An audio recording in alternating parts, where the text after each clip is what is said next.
Andy. How you doing? Hey Paul, I'm doing pretty well. How are you? I am well. I am well. It is holiday season. It is now sort of gray and cold here. No snow yet, but I'm sure that's not that far off. How about you? Yeah, unfortunately, we've got the snow, Yeah. which is to be expected this time of year. But yep, short days, kind of that gray, cold, and it's that time of year. But What obviously, time does the sunset there where you live? it sets. We're lucky by 5 o'clock if you can see anything, you're doing pretty well. Okay. It's Yeah, it's pretty much about five 4:30 o'clock here. start. It's the sun is setting at 4:30. So, Yep. well, how's things been in the shop lately? Pretty good. We're still pretty busy, which, given the current economic conditions, I'm happy about. A little bit slower. It seems like the last few weeks have been a little bit slower, but still a decent backlog. And with the holidays, it's kind of about where we expect to be, or a little bit better. So pretty That's happy with awesome. that. That's good. Yeah, I'm definitely hearing from more shops that things are definitely picking up from earlier in the year. So hopefully that trend continues. Yeah, hopefully with kind of a lot of promise going around as far as in the economic terms of things, it hopefully start of the year we can get back to a new normal maybe, and get the ball rolling on hopefully a good year. Yeah, yep. And how have things been going with Pro Shop? We haven't talked in a few weeks. You've been kind of head down getting jobs out. So give us an update. Yeah, we're doing pretty well. We're still doing a lot of data entry, a lot of scanning, Mm-hmm. but we're pretty much running. Every job is running inside of Pro Shop. We're running duplicate. Our current travelers are running through the shop, but they've got the Pro Shop work order number written on top of them, Mm-hmm. and we're doing all of our time tracking. Some of the guys in the shop are time tracking on Pro Shop, and then the rest of them are. We actually redeveloped our timesheet so it matches up better with the way time tracking is used in Pro Shop. So Mm-hmm. the guys are filling out that. We've had really a good strong month or so of guys filling out timesheets, keeping right track inside of Pro Shop. We're starting to be able to get some good data in there. That's awesome. And you were saying before we hit record that, if you pull up an old job that you did a couple of years ago, you're scanning all those old travelers and setup sheets and putting them into the part module. Is that right? Yeah, what happens a lot of times, we'll come across a job that's a year or so or a year or more old, and we'll go out to the old filing system and find the paperwork, the paper trail from it, whether it be for figure out what type of material, how much material, where, what job or what machine we ran the parts on, when we ran the parts, cycle time, any of that.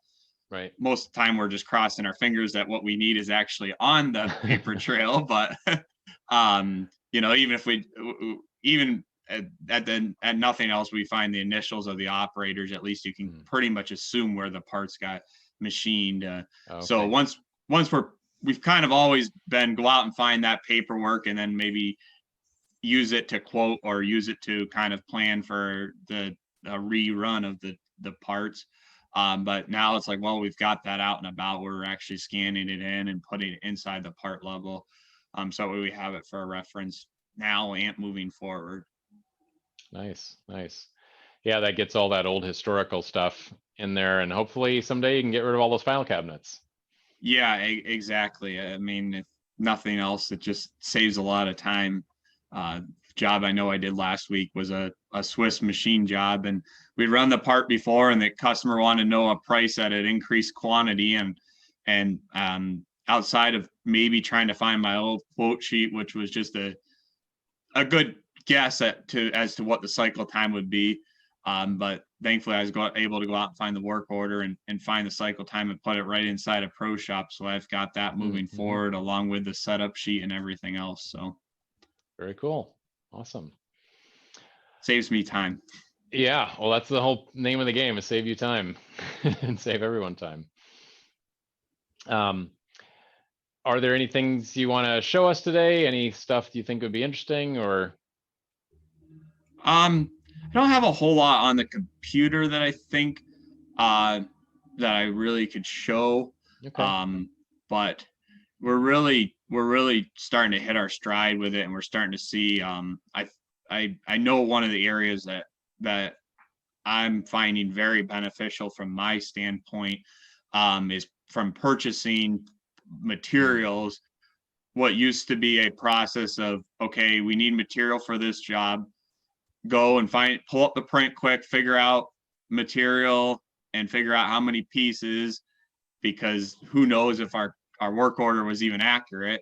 right. Um, but pull it up, write it down, figure out, and then write that down, and then go to the next job and figure out what we needed, and tabulate all of that into a purchase order, and then type all of it in, and send it over, and now it's a matter of a few clicks and double check a few things, and send the purchase order over, and it's all, I mean, even just the double checking, which is probably doesn't even need to be done, but Hmm. if I need to pull up a print, it's right there. If I need to pull up a material, it's right there. It's a couple clicks, and we're Right. good to go. Definitely an area that I'm already saving a ton of time in. That's awesome. Are you finding yourself, because it's easier, are you able to be a little bit more proactive and getting that material ordered sooner? Or you're still getting it on the same time frame, but it's just taking you less time to do it? Yeah, it definitely is, or we definitely have had the ability to get items ordered more proactively. Whether I actually take advantage of that or not, sometimes it's tough to want to lay out or order in 2 or 3 weeks in advance sometimes when you might need something. But Hmm. one area, like we use Alro Steel locally. They've got a very big distribution center, and what we'll run into sometimes is, yeah, for instance, I need a few bars of 1/8 inch round 316 stainless. Right. Yeah, I think I needed 6 bars. Uh, It's like whatever four that, pounds. yeah, exactly. So the way their price structure works is that they've got to drop it off. So they're going to bill for whatever. It's going to be a minimum. Hmm. But if I order say a 20-foot bar of something with it at the same time, it drastically reduces the cost of that 1/8 inch round. Right. So having the dashboard of being able to see kind of what I need to purchase in the future Hmm. gives me it's given me the ability to, when I had to buy that 6 bars of 1/8 inch round, I was able to throw a few bars of, say, some 3 inch 6061 to offset that cost, and really bring my cost on that material down. And I knew it was something we're going to be using in the general future rather than just Right. taking a shot in the dark on something. Right. Nice. So that sounds like all of your new part numbers at least have the part record with the correct material, diameter and length and everything, and that's what's allowing you to kick off those POs way easier and see Yep. see what you need. Yep. And another thing as far as purchasing that's really saved me a lot of time is we're we're starting to get, I think we've pretty much got everything, or at least the regular running parts, um, outside processing. I know one Mhm. particular customer, they have a pen that we carburized and hardened, and their spec on the print was not possible from heat Oh, treat. So I would always have to go back in my emails and find the email, and then make sure I got the process right, and copy and paste that. And now I've got it set up so each one of those pins, as soon as it triggers that it's ready for a PO for an outside service of heat treat, it's got all that data right inside of it. Or I know mhm. there was a part recently we sent out for plating, and we've got all that information right inside of there, because uh, as you probably well know, that what's on the print, or what it just, that kind of information, that it's like, okay, we have to go back and find this email, and Right. Yeah. and cross our fingers, and do a little dance. But Yep. yeah, getting all that in one place, and like I said, just getting that all set up so it's just a couple of clicks, and it's to a point that if I didn't want to do it or wasn't able to do it, um anybody for the most part could easily figure out, and make sure that it's done correctly, because I know that's something that been very reluctant to trust anybody else with, just because of those types of things, that what's on the print might not match, or what we do, or Right. just those Yep. kind of, I know there's a part that has a minimum hardness, but we like to keep it between a certain hardness, just for the plating that is required afterwards, and for it to not be too hard from a machining standpoint. So it's kind of those types of things that are, I guess, tribal knowledge. I was just going to say that tribal knowledge that you're now capturing and making that Yeah, actionable. And but yeah, that's definitely an area from purchasing that's really been starting to save me time. Took me a little bit to get it all in there, because like I said, it was a lot of sure. email searching around. But the nice thing is for at least one, it's a family of parts. So once we had it on one, we were able to make a template out of that, and just nice. duplicate that across the board. Right. Cool. So you're even getting into using the template system a bit more too. Yeah, probably not as much as we should be, but we're definitely using it a lot. That's great.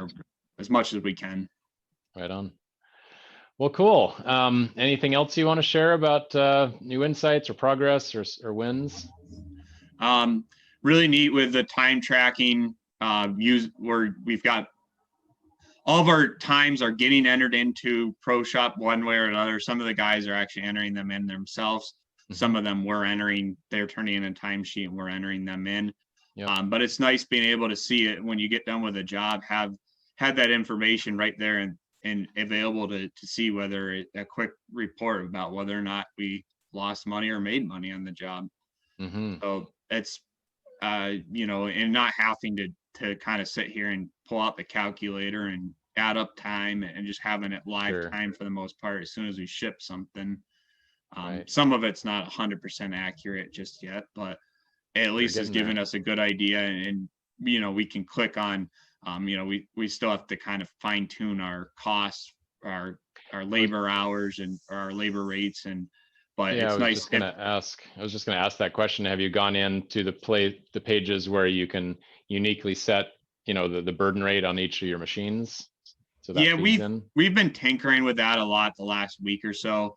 We got through a whole, kind of the first batch, and I started looking through parts and that we really ran through ProShop, and it's like, man, I don't like some of these times or some of this red that was showing up, and we're starting to tinker more so with doing all of that, getting the burden rates, and getting even the specific operators. And then just from a general, getting a good shop rate across the board on things, and being able to make sure all of that is all set up. And then obviously if things are not looking well, being able to figure out why they don't look well from a few clicks of a button, which I've never had the ability to do before. So that's great. Yeah, for those just watching, what Andy's talking about is the ability to put in like the actual cost of your machinists or people working on the floor, your actual burden rate for each of your machines, and an indirect overhead rate that you also apply to jobs. So for rent and electricity or mortgage or whatever, insurance, and then of course the cost of any of your purchases, cutting tools, raw material. So the goal, and where you're getting closer to, Andy, is as soon as a job is invoiced, there's a $sign icon right there. You can just click it, and it shows you true net profitability down to the penny on everything that happened to that job. So, because honestly, at the end of the day, what's more important to a shop to know which jobs you're making money on, which jobs you're not making money on. If you can go through a consolidated effort of fixing those jobs you're not making money on, either requoting them or optimizing the process or whatever, you can dramatically move the needle on total company profitability by really focusing on that process. Yeah, and that's just that, finding those jobs that are in the red and being able to answer that question of why are they in the red, and absolutely. And even on some of the jobs, it's like, okay, being able to not just this setup took longer, but why did it take longer, and being able to, or some jobs that they're just not winners and we need to get rid of them. Right. Yeah, sometimes it's an execution problem. Sometimes it's a pricing problem that's more systemic. Sometimes, yeah, it's an easy fix. Sometimes it's a harder fix. But yeah, answering why, that's a huge important deal, isn't it? Cool. Well, the game is going to start for you here soon, so I want to let you get on your way and make sure you're can watch those games. But thanks for checking in. Appreciate. Yeah, actually, this whole series has been super fun. And I don't know if you've seen it, but we had another customer that we've been doing this with too, a smaller shop down in South Carolina. Yeah, But I watched a couple episodes. I've got to catch up on that sometime. yeah, All but that free time. I really enjoyed doing these with you. And as we talked about, we'll catch up again in the early part of next year and just kind of see how you're doing in general and say hello again. Yep. Awesome. All right. Well, thanks, Andy. Well, happy holidays to you. Appreciate all your time in doing these, and have a good, strong end of year and good next year. Thanks, Paul. Likewise. All right. Take care.